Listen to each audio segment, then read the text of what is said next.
Not even close. Not at any point in time did they come anywhere close to winning. But a lot of people like to say, well, if they'd have gotten this, or if they'd have gotten that, or if they'd have traded this with Germany, or that with Germany. No, no, not even close. Nowhere near it. Not for Germany either. Lots of people say, well, if Germany would have done this, they would have won the war. Germany would have done that, they would have won the war. No, not at any point. If you're talking about World War as a whole, no, not at any point at all.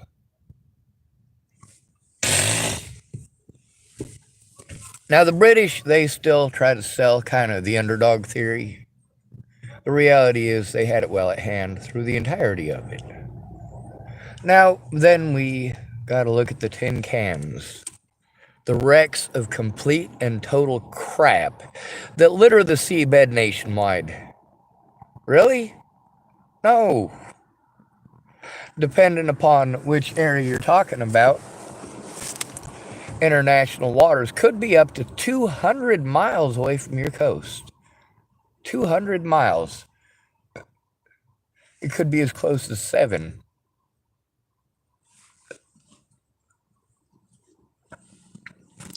International maritime law did try to change with the times. See, if you've got a wooden ship that's got cannons with a maximum of a 2.5 mile range, well, it makes sense why you would want to make sure that there's a decent buffer between you and your opponent. If they can shoot you from 2.5 miles away, maybe we should triple that, make it 7.5 miles away. Just in case technology takes another giant leap like it often does when we hate each other. My God, we invest so much into hatred, don't we? In order to win wars, we gotta throw a lot of resources out there. Between throwing resources out there to conquest and take over and make ours, and spending those abundances of resources to share with one another and to create areas of change. We've seen some of the, well, we want to call them biodomes, don't we? Biodome, because there was a movie with Pauly Shore in it. But really, there is a biodome. It does exist. We've also got gardening all over the world in desert regions. Now, let me explain to y'all. I don't know how it is elsewhere in the world, but here in the United States of America, there's a plastic tube with wire in it that goes from your dryer vent to the outside. That tube is generally either white or it's silver, metallic looking. And that's, if it's a high heat one, then it's probably going to have the metallic one. Now, these things are also used, bigger versions of them are used as toys for kids. They fold up real easy and you can pack them up and then you can fold them back out and your kids can crawl through the tunnel and all that. Now, the first time that I heard about this, I didn't know that Israel had anything like this. I didn't know anybody had anything like this. I knew what aquaponics was and I knew what hydroponics was, but I found out that there was a period of time where there was basically fields in Israel. It was pretty much all dirt in the area. It was the only land that they were permitted to have. And they took some of these things and they just walked until this, thing, it's basically a bigger version of what your dryer has here going to the outside, that little flexible hose. And it's made out of see-through plastics instead of the white plastic or the other stuff, and that way, UV and all this and that and the other gets into it. It is a good environment for plants, and because it's plastic and because it's round and because it's hot and humid inside of there, it keeps the plastic from melting because there's too much moisture in there, and from misshaping too much. And it also keeps the moisture from being lost. And what they do is after they've stretched it out, these things were pretty small in the video that I watched and in the pictures I was seeing. And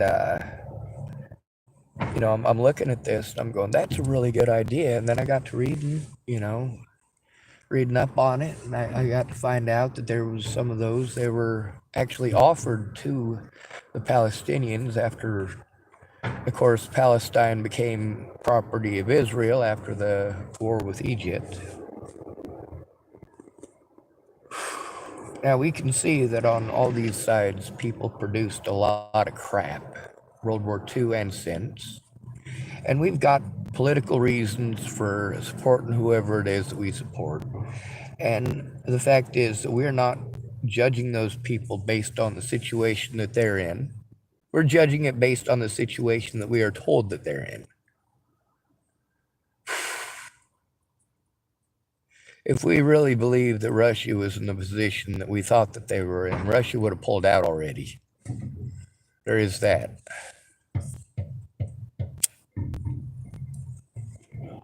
Now let's get to the examples here. The I-400 series. These are Japanese submarines, 2 pressure hulls. That means even though you only see one outside or one exterior, there's actually technically 3 pressure hulls because it's 2 underneath and then the pressure hull where the airplanes were. Now, the first people that I am aware of that actually tested out a seaborne submarine carrier were the British. Very cool. And I know that the Argonaut was slated for a possibility of such a thing, but they never actually tried it. It did have a sister ship that apparently they did for like a week, long enough to lose a couple of planes and go, screw this, we're scrapping it. Repurposing it. See, those old submarines, we changed them a lot. Some of them were mine layers, and we realized that they weren't so great at mine laying. The resources that it took versus, having a surface ship, far less complicated, that could drop dozens and dozens more. It's far more effective to just build surface ships.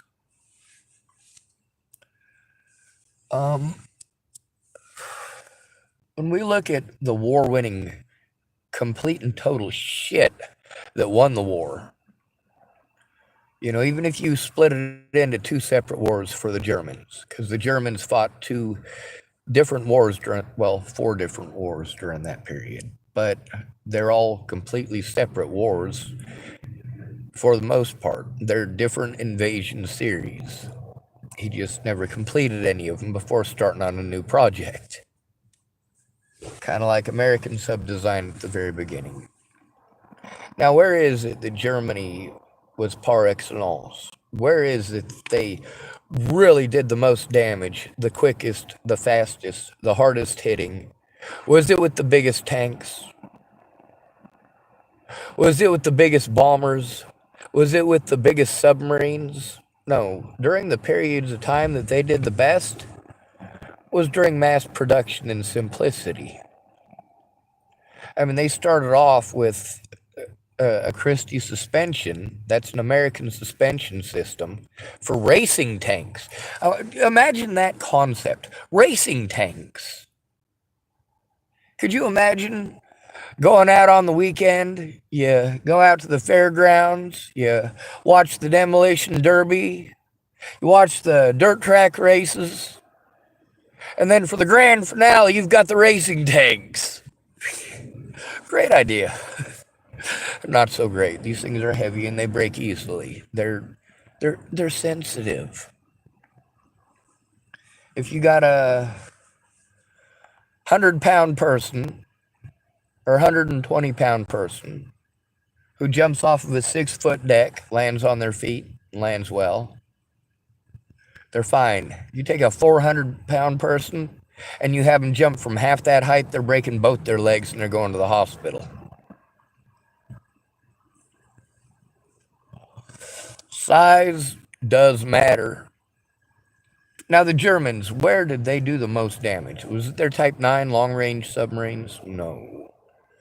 Was it with their mines? Well, actually, quite a bit of ships were sunk by their mines. When it comes to the ocean, America, we really whooped ass between the Gato class submarines and the Vallejo class, which were Gatos with thicker hulls. We whooped the shit out of some stuff because we could produce quickly. We made it simple to operate and simple for the user. That is the most important part, especially when you've got a conscript army or a conscripted army. When you've got an army of volunteers, that are there before the war, you've got lots of time for training. You've got lots of extra time on your hands to be building stuff and doing stuff. The Roman army, how did they end up so great? Was it because of their fighting ability? No, it wasn't. It's because they were constantly training. When you're on the march, you're marching quite a ways every day. You are constructing an entire fort at night, and in the morning before you go back on your march, you are taking your entire fortress apart, making the land look as close to the way that it was when you showed up as possible, and you're going on the march again. That keeps you physically fit. It also keeps you construction minded. So with their style of military execution, they built things. They can construct something on the battlefield that you have a conceptual idea of how to do it. The first time you go out and try it, which you probably won't in your lifetime, if you do, you're going to screw it up. You're going to screw it up a few times before you learn how to do it right. If you're having to do it by yourself, you realize it takes you about 20 times as long to do it by yourself. When you get help, and good help, you realize they're actually saving you even more than that by being there. The Romans worked together. They understood that their wars weren't just on the battlefield, but also construction and people's minds. Some of the simplest things have the greatest impact. Now, we've got the Sherman, right? We talk about how great the Sherman tank was. No, it was complete and total rubbish. It was crap. But if you blew up the back end of one Sherman and you blew up the front end of another Sherman, you could unbolt the transmission on the front of the one that got a hole in the front of it, and you can take the one that's bolted to the front of the other one and you can interchange them. Now you've gone from having two broken tanks to having a working tank and some broken trash that you got spare parts for that'll fit in any of the other tanks. Mass production technology. When we look at the most productive fighter, the one that had the most enemy kills, it wasn't the fastest. It didn't have the best armament. It was just highly produced. I mean, the Wildcat and the Hellcat, two extremely, well, for their time when they were created, extremely good airplanes. I mean, kind of subpar, but they were designed as naval combat planes. They weren't designed for European warfare. Although that was kind of something they were thinking about in the construction of both. And one of those ended up being complete and total rubbish, and we replaced it with the other. When we look at the mass production technologies and the simplicity, the Japanese Zero was great, first of all, because those pilots had a lot of time in the seat before they ever pulled a trigger. They had a lot of time in the seat. After their training was done, they still had nothing better to do than more training. With mass production, you still got to have people to put into those things, though. Germany mass-produced or human beings for infantry. When we look at the tanks that the French had, we look at the infantry that the French had, we look at the weapons that the French had. The French outdid the Germans on paper everywhere. They outdid the Germans in reality everywhere. Those troops really did exist. Those guns did exist. The Maginot Line still exists to this day. Those things absolutely were there. They were just poorly managed, poorly utilized. When we had the Atlantic crossings, we had much of the same issue as we have with tanks being assigned to infantry. Yes, the infantry has a brick that they can hide behind. But it's a big brick, it's easy to hit, and it's easy to target. And if people miss, you're hiding behind it. They're probably going to still get you. And it also forces that tank to move pretty friggin' slow. It can only move as fast as you can. Now, if they'd have done something intelligent with the Sherman, like they did with some of the KV tanks, what'd they do with the KV tanks? I found this out after I thought I invented it. I thought I invented it. I'm like, if they'd just put some seats on the back of a tank, little foot thing on the bottom so you can sit on it, you could protect your infantry. Well, turns out that's not the case. I was thinking, when I had it in my head, I'm thinking World War II, that style of fighting, which we don't fight modern days. So any of the tactics that I learned from World War II aren't likely to be effective today. But they could be. It depends on your opponent, and that's where you need to know your enemy as you know yourself. My enemies are all violent. They're violent-minded. They don't think about the construction part. They don't think about the change in your mind part. Well, they do, actually. That's what propaganda is for. That's what slandering someone's name is for. What kind of tin cans did we put out on the ocean? We produced a shit ton of Liberty ships. And the Germans produced a whole bunch of Type 7 U-boats. Comparatively with most other nations in the conflict, Germany gets maybe a C+. I mean, sure, it's a passing grade, but it's nothing to write home about. Of course, if you've got 100 people in your class, because let's try to make it a good, easy way to make it a percentage as well. Let's say you've got 100 students in your class.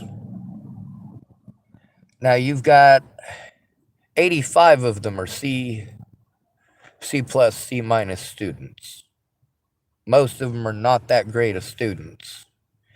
You have maybe 5 to 10 of them that are getting straight A's in your class. Probably not very many. And the ones in between there are B's or F's. But you're good enough in that school that you're probably not getting a bunch of flunkies. Let's just say nobody flunks. Everybody gets the participation medal. The worst you're going to get is a C.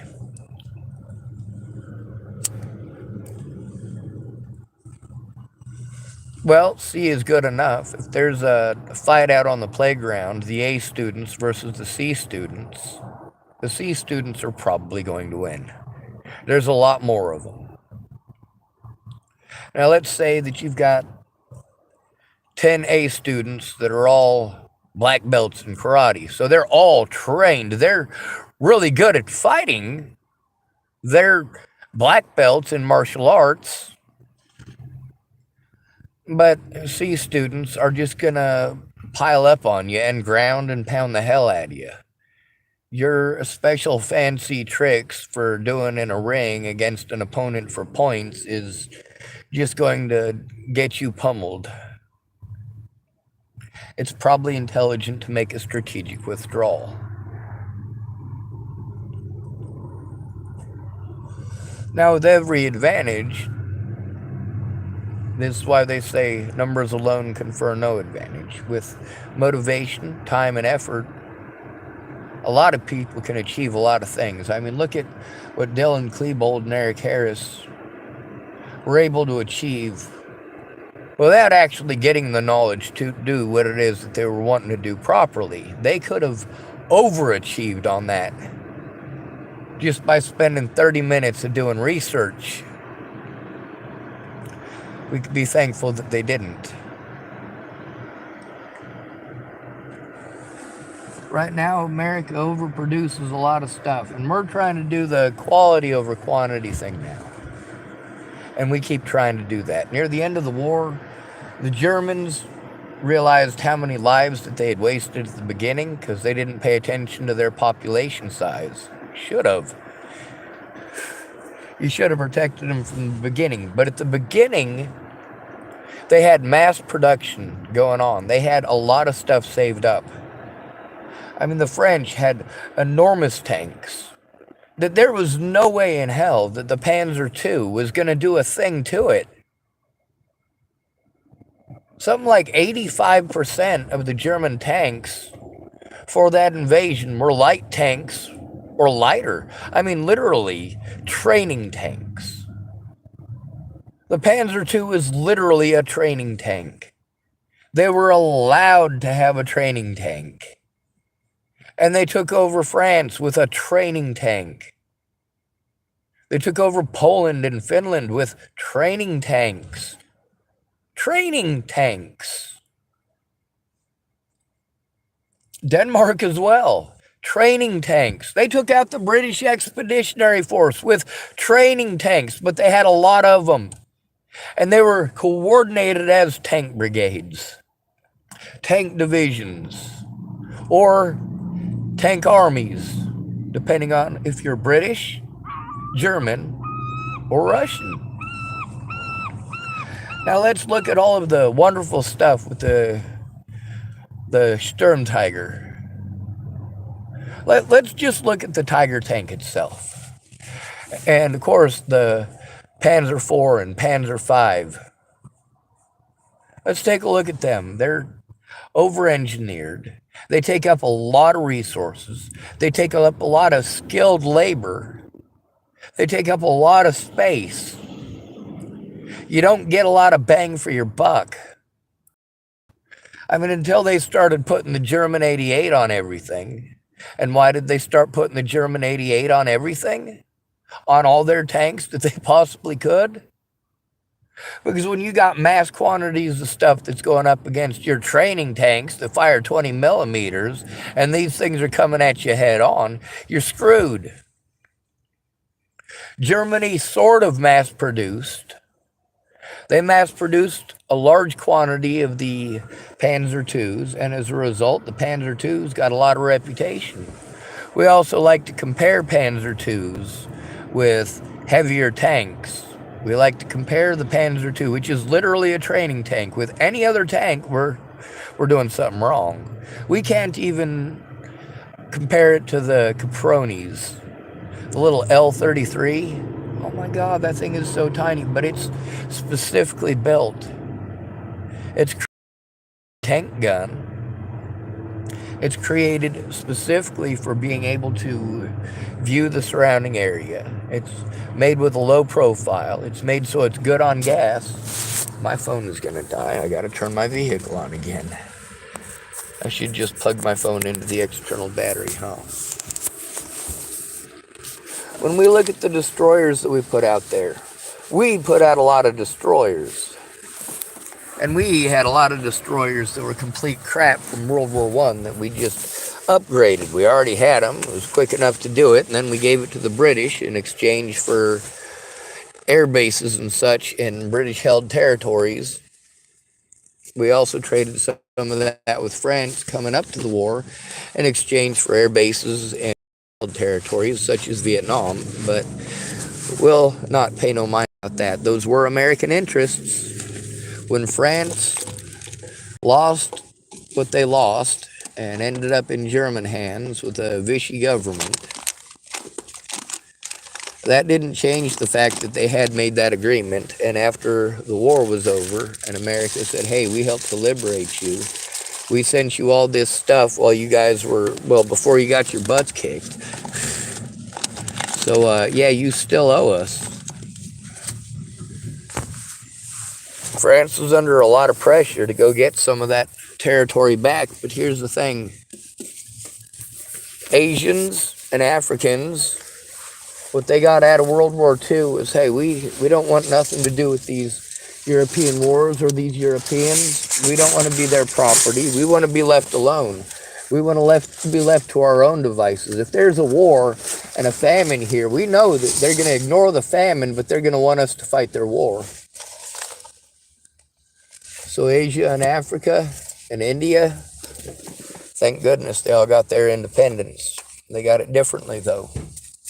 Guerrilla warfare and guerrilla tactics, because their governments did not represent them. There was nobody in their representative government who actually represented their people or their interests. Only their resources, and only to give those resources to the mother countries like England, and of course France, and even Germany. So the United States, going in there the way that they did, a lot of those folks saw the Japanese as liberators to begin with. But by the end of the war, they were sick of the Japanese and they saw Americans as liberators. But they never went and saw the British or the French as liberators, because the British and the French had owned them for a long, long time. People of a different color, different religion, a lot of differences. The British and French, instead of trying to convert those people to their own way of thinking through kindness and education, they educated these people with brutality. What did those people learn? They learned either you be Christian or the British and the French will kill you. They'll beat you to death. Either you speak French or English, or they are going to take away your children and put them in schools where those children will be beaten if they try speaking their native language. See, we like to push what happened to the Native Americans here in the United States real heavy, as if that's specific just to the Native Americans here in the United States and just the American government. The British like pushing that on us a lot. What about those Native Americans? Well, hold on a second. And you say, what about those black slaves? Again, hold on a second. Queen Elizabeth I and Sir Francis Drake, they started the slave trade from Africa to the United States, or the Americas at the time. Who started that? The British. And obviously that was after 1066, when they made it illegal to have slaves in Great Britain, on the island itself, but nowhere else. Because everywhere else, all of their people were slaves. All of them. Canadians were the first ones to think that they was friends. But as you can see, it was transplants in Canada that felt that way. Many Native Americans in Canada want to blame the Canadian government for a lot of things that the Canadian government didn't do. They also want to blame the churches for things that the churches didn't do. Yes, the organizations themselves back in the day did horrible things. Individuals within them and within the government. But the alive today didn't do those things. We're all paying for that. We're all paying for World War II. But we're also seeing that during the parts where each of these places did well, or did the best, was when they simplified it. Keep it simple, stupid. Looking at the Stuka dive bomber, or the American Vallejo class submarine, or the Type 7s. The Type 7 submarines of the German Kriegsmarine, they were crap. I mean, the comparison between an American Gato class submarine and a Type 7 is, well, it's like having a cast iron toy versus having a Rolls Royce. What we're talking the difference between, well, even a Rolls Royce isn't a good comparison, because the Rolls Royce, they're all handmade. The parts aren't necessarily interchangeable on any of them.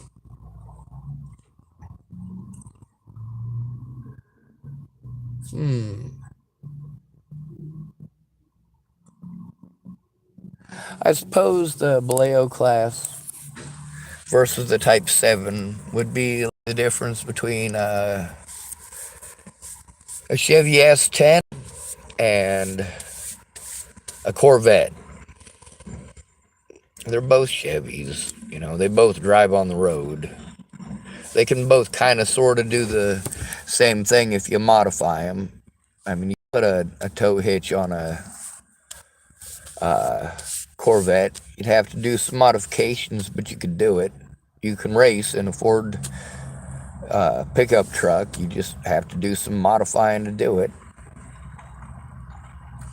But really, both of them are built for specific purposes. One of them is meant to be rugged and dependable, and the other one is hopefully rugged and dependable, but if it's not, it's interchangeable. So if something breaks, you can fix it. And you see in World War II, where we get this production stuff going, the Germans had to borrow a lot of different stuff from the nations they took over. They got a lot of their armor from the nations they took over. They used a lot of Czech equipment, a lot of Czech tanks. And they did this for a reason. It's because they couldn't produce the sheer quantities and numbers that the rest of the world could. They didn't have the population size to do it, especially when they were geared towards, well, very expensive production methods. When you need to get something out the door right now, you need it out the door right now. When you got hundreds of people to feed, and all you got to work with is 50 empty wine barrels and a bunch of old wooden planks, well, you figure out how to turn them wine barrels into tables, and you figure out how to turn them planks into seating. You figure it out.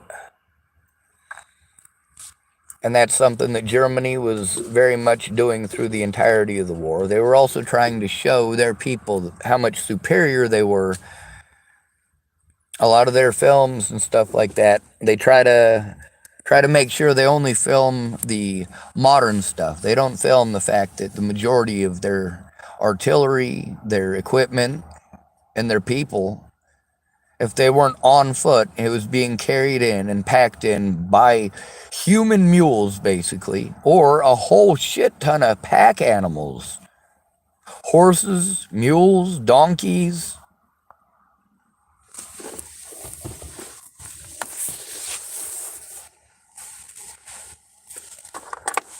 What they really did was surprise with tactics. Oh shit, there's a whole bunch of those things coming at us, and they look scary. A training tank, although it is tiny if you set it next to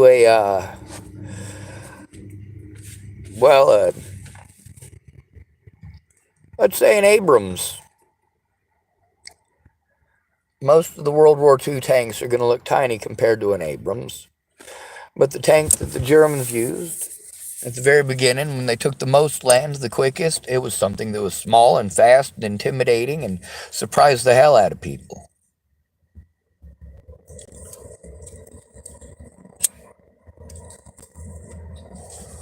Getting back to that idea that I had for putting people on the back of a tank so they didn't have to follow behind it like you see them doing in Stanley Kubrick's Full Metal Jacket.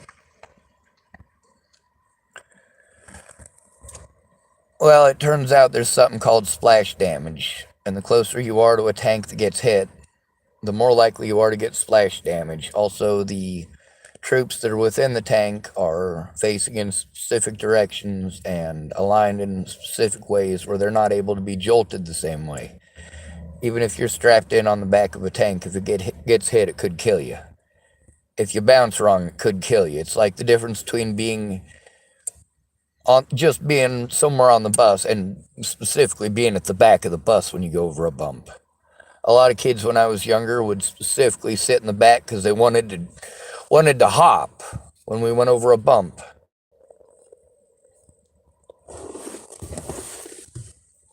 We get to see the stuff that was Mass produced is what won the wars, but what do we really push the most? The stuff that they had very little of. Very little of. Oh yeah, it was high quality, and we give it high marks. We give all sorts of great marks for the Panther 6. I mean, that thing was an excellent tank. Excellent tank. No, it was complicated. The parts weren't interchangeable. It was heavy. It broke down often. Did I mention it was complicated? Did I mention it's not modular? That is the one thing we should have taken out of World War II is modular design.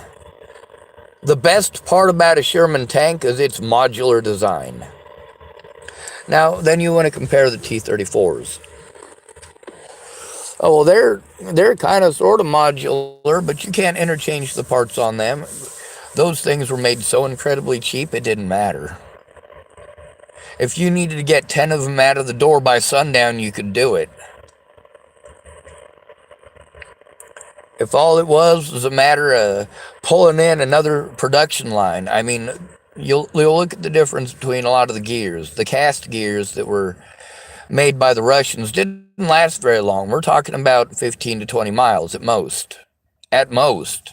Before they cracked and broke and started tearing up the transmission. However, it was a matter of they've already got the steel foundry. Instead of just making one mold, we'll make 10 of them. They're made out of sand. It's easy to do. The sand is easy to find. You've already got it there. So, of course, they could replace the whole thing easily. It didn't have to be that modular because it was a piece of crap slapped together and thrown out there. It was entirely expendable. It was shit. But it did the job and it did it effectively because it was actually there. And that's one of the lessons about when people need help and they need somebody there in person. It doesn't matter what your intent is. Look at the Battle of Kursk. The intent there at the Battle of Kursk was to close in on a salient and cut off some Russian armies. But Adolf Hitler wanted to stall and take his time. The whole point was to get in there before the Russians could reinforce it, before they could dig in, before they could do what what the Romans were so super good at, building a fortress.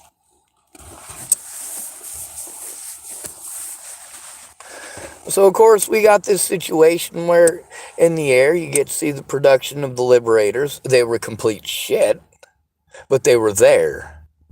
While the Germans were trying to create a whole bunch of really high-end, super expensive stuff, creating a brand new assembly line at the very end of a war. They had already lost the war the day that it started. What the hell were they doing? The reason that they lost the war the day they started isn't because they couldn't have won it with the machines.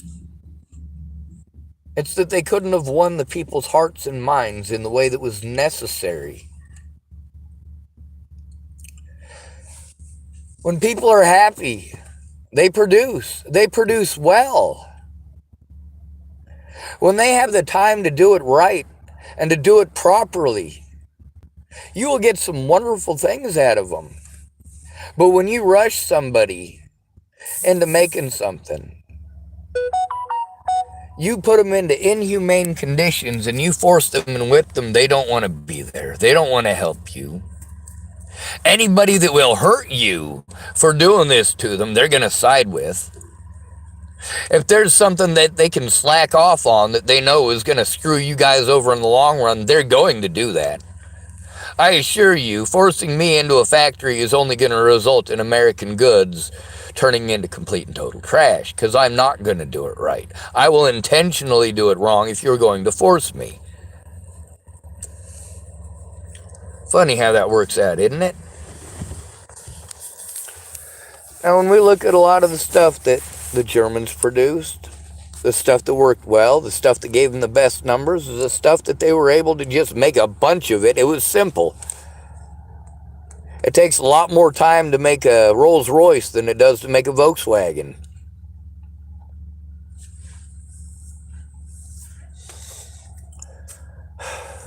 Yeah, Look at a lot of the stuff that the Germans wasted a lot of money on, like the Kettenkreude. This thing is crap. It's complicated. It's got a bunch of stuff on it. And when people look at the German stuff, the stuff that they like the most is the complicated crap, not the stuff that won the war. It doesn't matter if the Panzer 6 is able to take out an average of 3 Shermans every time you send one out. It doesn't matter because they're not sending 3 Shermans. They're sending 30 of them. It don't matter. You're screwed no matter what at that point. Sure, your Stuka dive bombers can drop a bomb, pinpoint right where you want it, but these guys got 50 cals on everything, and they're pointing them at you, and they're pulling the trigger. You're a slow airplane. That worked at the beginning of the war when people didn't organize in a way that was effective. They organized for a war they thought would be fought. They organized for tactics that they expected. They didn't expect Germany to hop across the border with a bunch of training tanks, and by the time they realized they were literally just training tanks, it was too late. The British Expeditionary Force alone had the manpower to fend off the Germans, to fend off those tanks. Their 303s could go through the side of one of those. A 303 British Enfield standard infantry rifle of World War I could go through the side of a Panzer II. At least at the beginning of the war. Then later on, well, they didn't realize that they were training tanks still because the Panzer II started getting upgraded. A little bit thicker armor and a little bit slower. It basically looked like the same thing. But the British Expeditionary Force, it's not like they were going to stick around in the middle of a full retreat to find the one German tank that they were able to knock out and actually get close enough to, without getting killed, to stop and take all the measurements and see how thick everything is and go, oh my God, it's a training tank. No. Next to a human being, that thing is still friggin' huge. It's still very big. If you've ever stood next to a Sherman after seeing them on TV, seeing them next to a Tiger II, or the King Tiger tank, and you go stand next to one in real life, and you're like, oh my God, that's twice as tall as I thought it would be. That's a lot bigger than an SUV.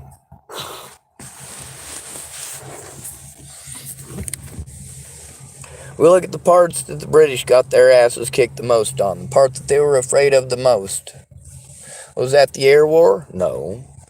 The British could outproduce them there, no problem, hands down. They already knew that. It was the fact that the British did not have the infrastructure set up to make a whole bunch of submarines. Most of the submarines that they had built since World War I had gone to other countries, like Spain and Finland. And of course, Australia. And they weren't that great of submarines either. They were basically carryovers from World War I designs, and so were the World War II designs for the Germans. I mean, the Type 1 and Type 2 submarines were both straight up World War I designs. Nearly unmodified. I say nearly because, you know, if you've got an air conditioning unit from 1914 and now it's 1938, well, you probably have better equipment now, more modern equipment. That's probably what you're going to put in there. Since you're building from scratch, let's say you got an air conditioning company, or let's say you want to put something as simple as a fan in your submarine or in your boat. In 1914, the stuff that's in style, the stuff that they're already producing, is probably what's going to go in your submarine. In 1938, they're probably produced in a different style. They're probably mass producing a different style. That's probably what you're going to put in your submarine. You're not going to go, all right, we want you to go back and make the other one now. No, they're already set up for production for this fan. A fan is a fan. It's going to work. It's newer, so it's probably going to have a little bit better design to it. It's probably going to be a little bit more power effective. We tend to try to improve stuff. Now, the Type 2 submarine is the one that we really stuck with. And, of course, a lot of the British submarines of World War II were actually based on German submarines that were captured before the war. We also want to look at, the Gato class was an excellent submarine. The Japanese had way too many classes of submarines.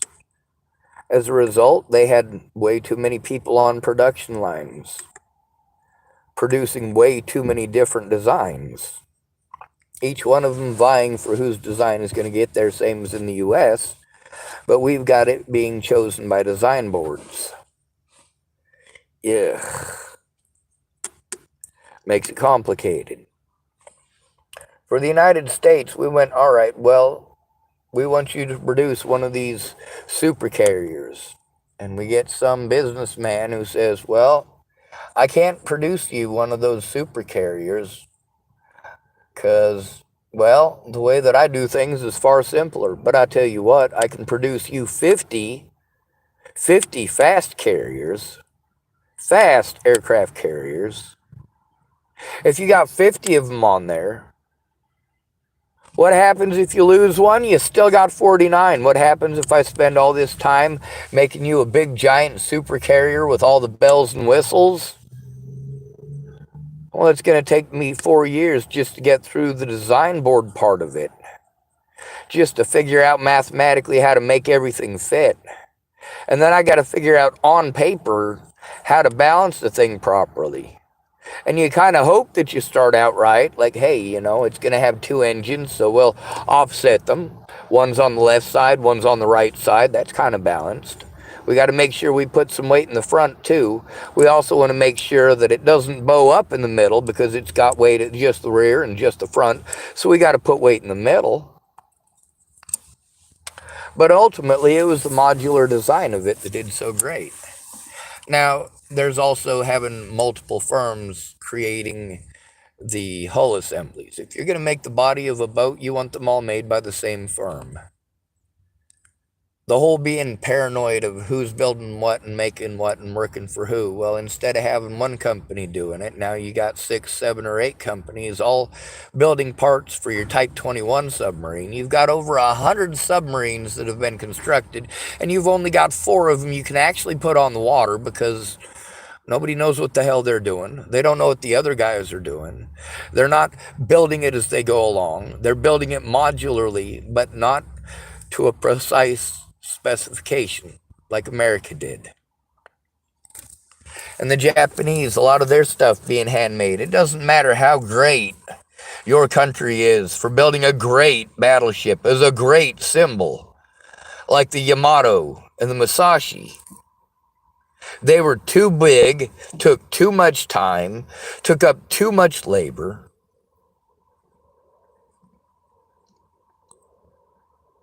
And in the end, where's this grand battle that they were hoping to have with the American fleets? They had several of them. They marched themselves right into ambushes in situations where they should have known full well. I mean, the USS Johnston, this is probably the second most famous vessel of World War II. At least here in the United States. And most people, my age and younger, never heard of it. Oh, they've heard of it. They just didn't care. They didn't pay attention. They did, in some of these cases, pay attention to the stories. Taffy 3. Taking on the great Yamato and the Japanese fleet. The USS Johnston getting blasted at by destroyers, getting shot at by submarines, getting literally smacked with a shell by the USS Yamato in the rear of the ship, tore right through it. But the USS Johnston, this tiny destroyer, it's going up against destroyers, it's going up against cruisers, it's going against the mightiest battleship ever created. The USS Johnston was a piece of shit tin can that was made of the same model and batch line as a whole bunch of other pieces of shit tin cans just like it. The USS Johnston was sunk in the battle, went to the bottom of the sea, and they still won the battle. Against all odds and against great and mighty proportions. And how did they do that? By poking them in the eyeballs, hitting them in the bridge. Keep on launching them tubes. Keep on putting them fish in the water. We need them torpedoes in the water. Keep them moving, keep them moving, keep them guessing. The Yamato saw some of them tubes light off some of them fish, put them torpedoes in the water, and it turned tail and ran. Mightiest battleship on Earth, running with its tail between its legs. From a ship that weighed less than one of its turrets.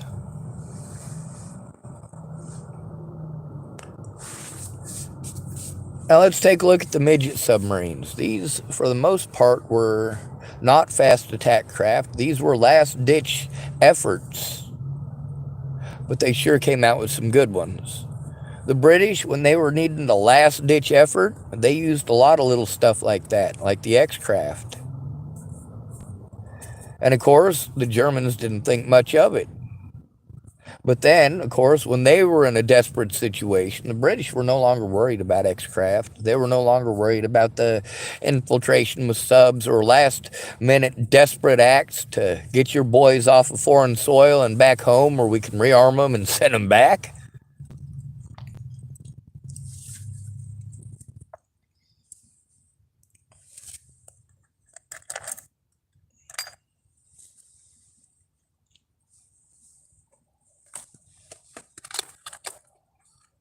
We want fancy things, don't we?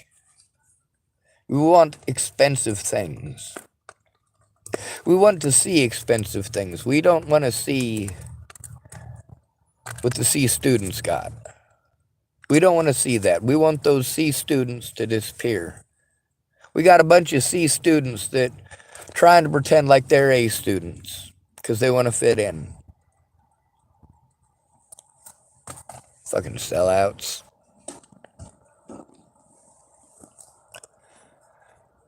We can pretend that we're rich. We can pretend that we're all millionaires. Our ship just hasn't sailed in yet. We can pretend that, the world isn't fair to us, but everybody else has got a fair break. You're just being singled out. No, they're singling out poor people. But when it comes to fighting their battles and fighting their wars, you poor people are the ones that they're going to manipulate into going and fighting their wars. They're the ones who are going to tell you who to hate. They're going to tell you to hate the Germans. They're going to tell you to hate the Russians. They're going to tell you to hate the Muslims. They're going to tell you to hate those people, but whether or not you're a fucking idiot is up to you. What your daddy told you, that's the excuse I got when I was in North Carolina about the segregation that still exists there. Same thing in Virginia. It's just what they daddy taught them, or it's just what they granddaddy taught them. Well, your granddaddy was an uneducated bastard. You like that?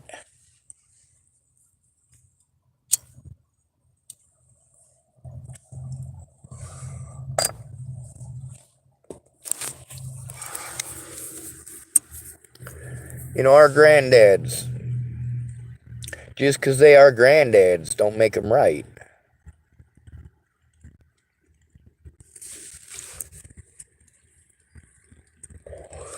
Some questions are tough to answer. You guys know that one, like when your 5-year-olds ask where babies come from. You might not know how to answer that, and it's kind of unexpected coming from a 5-year-old. It shouldn't be. If you've been around kids enough, you know they ask all sorts of questions. Their brains are sponges. But what do you tell them? Do you tell them about the stork?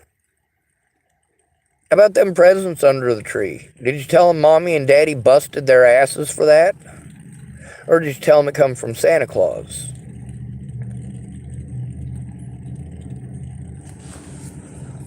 It almost seems like a selfless act, were it not for the fact that you're damaging your children by lying to them.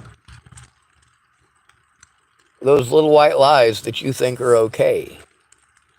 Slowly, they erode away people's trust in you and their belief that you're going to tell them the truth. I don't care if Santa Claus is real. If you want to tell your kids that Santa Claus is real, you can give them false expectations and fill their heads with all the fucking fantasies that you want. But stop pushing that shit on us. I'm a grown-ass goddamn adult. I don't have to believe in your wives' tales. I don't have to believe in your urban myths. And I don't have to take part in a society that victimizes me for existing. For not being a Gato or Baleo class submarine. They don't like me because I'm a workhorse. I'm not a Spitfire, I'm a Hawker Hurricane.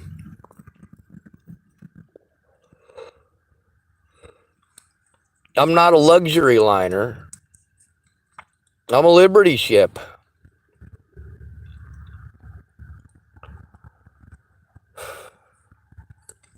I'm not a Panther 6, I'm a T-34.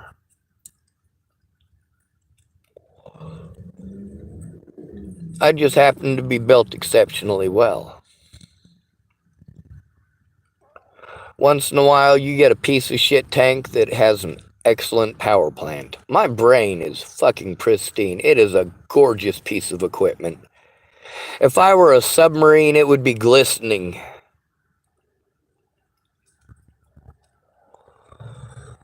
Even with all the damage that I've taken. But when it comes down to it, I'm a poor person. The investment in me is basically going to be in making my life expendable at the expense of what? The rest of my fellow Type 7s. The rest of my fellow Shermans.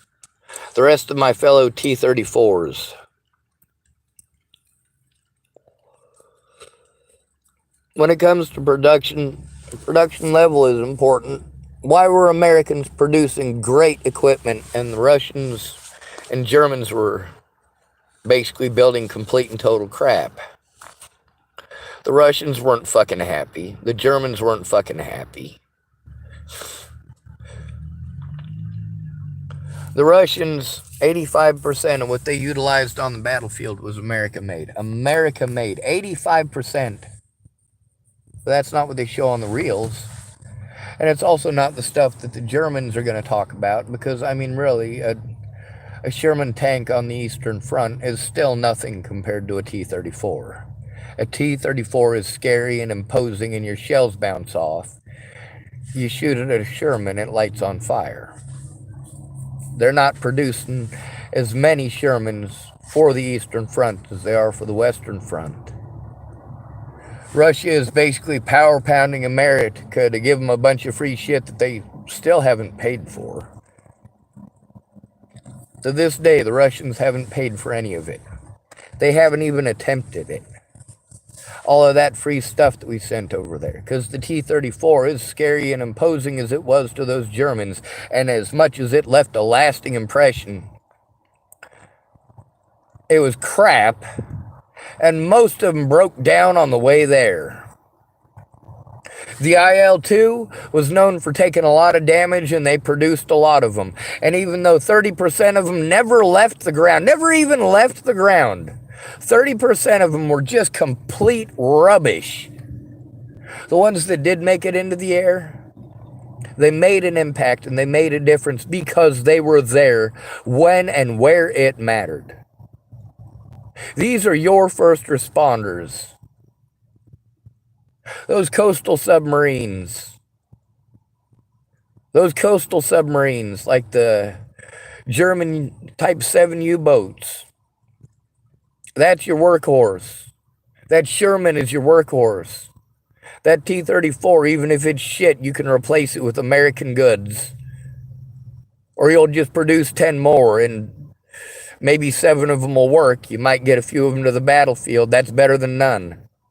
At least they're getting there. When it matters, before your opponent is able to build up defenses. That's one of the problems about having to go to our predators who have such power, like law enforcement, when they don't do their job and we have to turn in law enforcement, and we are forced to go to their very own departments. Production levels are important. Right now, America is building crap. Back in the 1980s was when they started making everything throwaway here in America. Late 70s and early 80s. Now, I had an electric drill, and it obviously had a new cord on it, because the plug-ins that they had back in, like, the 1920s or so, they were different. It was a braided cord that was around it. But, I had a drill from the 1940s, and I had one from the 1920s. Both of them worked. I got them at rummage sales for next to nothing. They still worked. Today, we make everything throwaway, and people don't know how to actually fix it. They just know how to order parts for a new one. If I'd ordered the new part for my ignition gear, just one little part that I need, I would have had to pay $100 and something to replace the whole thing. By finding the name of the part that I need, I was able to bring it down to about $30. I could replace it for $30. But also, being able to know what the problem is and how to take it apart, instead of investing that $30, I've been able to take it apart, clean it up, put it back together, and use it again. That's where the education comes. Even if you got a simple piece of crap, if you put a mass-produced piece of crap like the Japanese Zero with a hell of a good pilot, it's a hell of a good plane. When you put a pilot in it that's got 10 hours of experience, it's a tin can and it's going into the drink. Moral of the story, we work together or we get nothing. Whether you want to call it democracy is the way to work together, or you want to call it socialism, really actually truly means we're working together, or you want to say communism, we're working together as a community. The idea behind all of these is that we're working together for our common benefit, and then each of these types of government, instead of the great idea, we have, of course, people in power who don't care about the ideology. They're going to twist it around to their own particular wants, needs, or desires, or power struggles. People will manipulate any advantage that they happen to have. And that includes targeting and attacking people that can't defend themselves. America only fights with third world countries. They only fight when they have military superiority. When they've got overwhelming numbers in men and machines.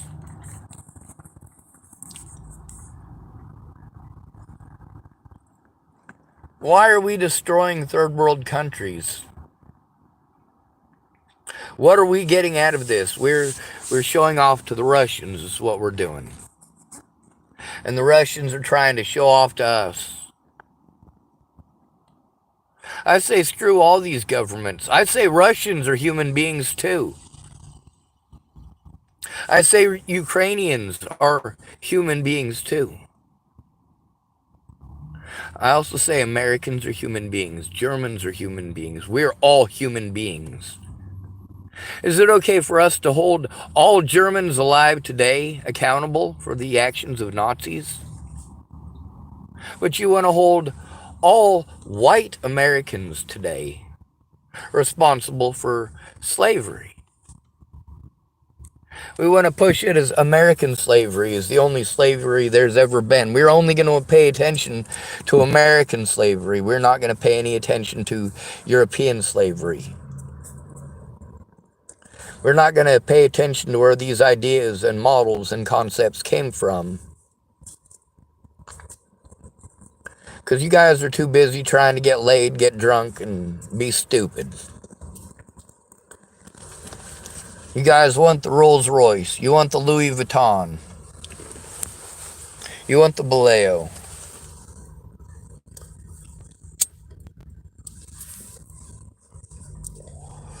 By the way, the Ww2 class was a damn good submarine.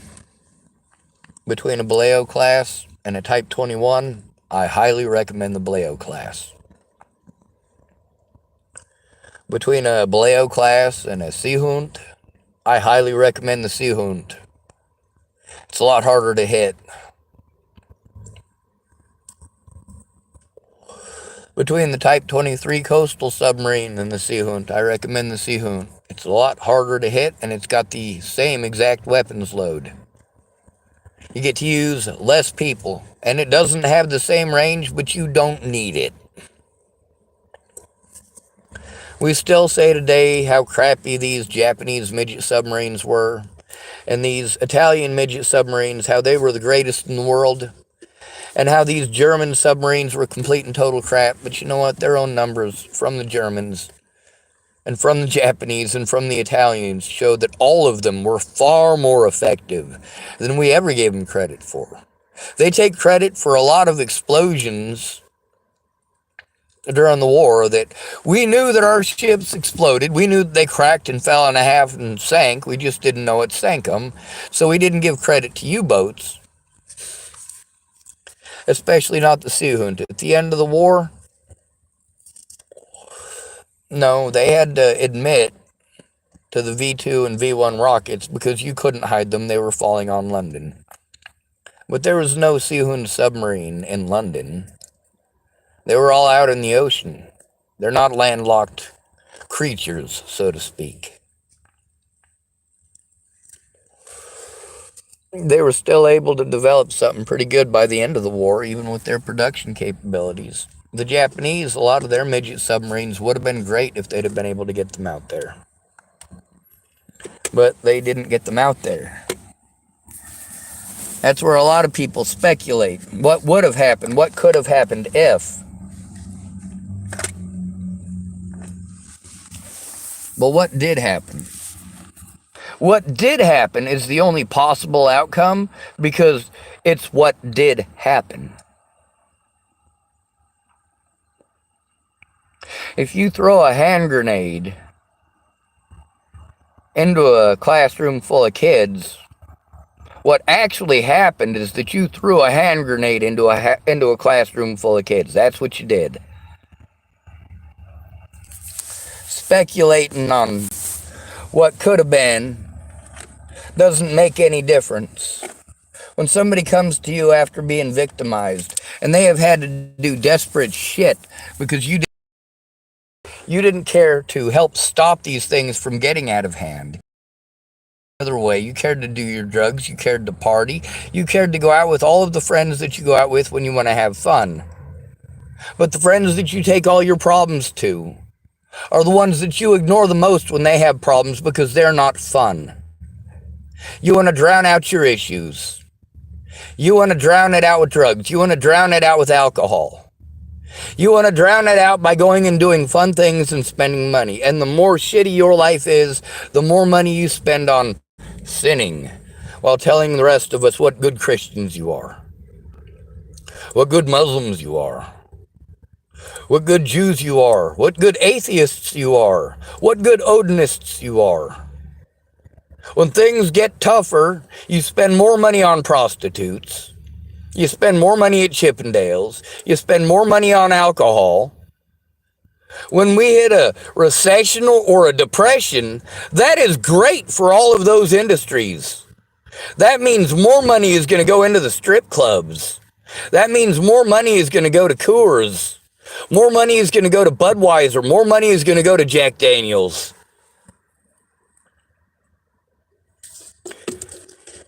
You guys don't work together. It's divide and conquer. While you're all pushing this idea of working together, you are divided. You're divided by the very people who are saying that you're united, telling us that we're the United States. Meanwhile, we're all at each other's throats over sex and gender. We're at each other's throats over religion. We got Christians murdering Christians for being Christians. Holy hell! Tell me that ain't a plot line from the Twilight Zone. Good to be rid of you. Thanks for coming to visit. Stay out of trouble or don't get caught. Remember, you are your brother's keeper, and no victim left behind. Especially if they're in the same boat as you. Especially if they're not rich. Especially if they're being kicked and you don't want to be kicked. Maybe you should stick up for them before you become the next target of these asswipes. Before you're the next one to replace the people on the streets who died last year. You're the next one out there holding a sign, begging for change so you don't starve to death or lose your kid. When you're the next one who's having to live in a parking lot and they tow your vehicle and want hundreds of dollars plus, they want to fine you and make you pay a fine because you're too broke. You are trying to get out of that situation and they are charging you money for something that you did not choose. No matter what you do, no matter what choice you make, it is wrong. If you're tired of getting treated like that, maybe you should stop treating others like that. When you want to kick a boy in the balls and then complain that he kicked you in the same place and it's wrong because you're a girl, you should have thought about that first. You thought that you got something for free. Yeah, he's the one in trouble and you're not. But you're hurting too, aren't you? You thought you got one for free. Well, that's not okay. And it's not okay to teach your girls that. Violence is wrong.